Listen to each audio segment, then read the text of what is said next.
पेट सफा हर रोग दफा। जम्मू कश्मीर में मजीद 43 अफराद में कोविड की तस्दीक हुई है। कश्मीर डिवीजन से 36 और जम्मू डिवीजन से 7 केस सामने आए हैं। 80 मरीजों को सेहतियाब होने पर मुख्तलिफ अस्पतालों से डिस्चार्ज कर दिया गया है। यूटी में अब सिर्फ 593 एक्टिव केसेस हैं। करगिल में 13वें CEC आइस हॉकी कप इख्तिताम पजीर हो गया है। आइस हॉकी रिंग बीमा टैंग में मुकाबला मुनक्किद हुए।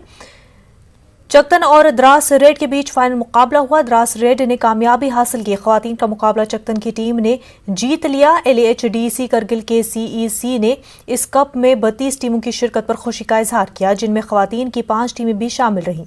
उन्होंने कहा कि इतने बड़े पैमाने पर टीमों की शिरकत से इस खेल की मकबूलियत का पता चलता है। खान ने कहा कि जिले में आइस हॉकी को फरोग देने के लिए LHDC वादाबंद है। संस्कार आइस हॉकी टीम लेह में आइस हॉकी कप में शिरकत के लिए रवाना हुई। SDM संस्कार ने हरी झंडी दिखाकर टीम को रवाना किया। ऐसा पहली मर्तबा हुआ है कि करगिल में पद्म संस्कार रोड को पंजेला के रास्ते खोला गया और हॉकी टीम इसी रास्ते से रवाना हुई। डोडा में दरियाए चिनाब में राफ्टिंग ट्रायल किया गया।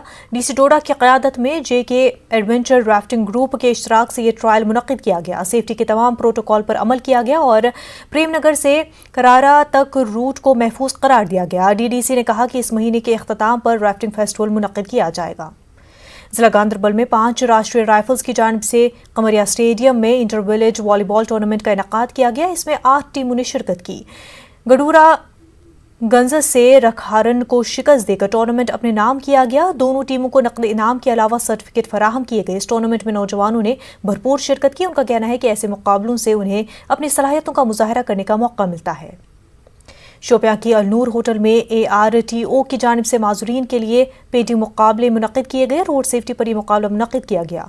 पोजीशन हासिल करने वालों को इनामात से नवाजा गया। पुलवामा पुलिस ने कई लोगों में कोविड किट्स तकसीम किए।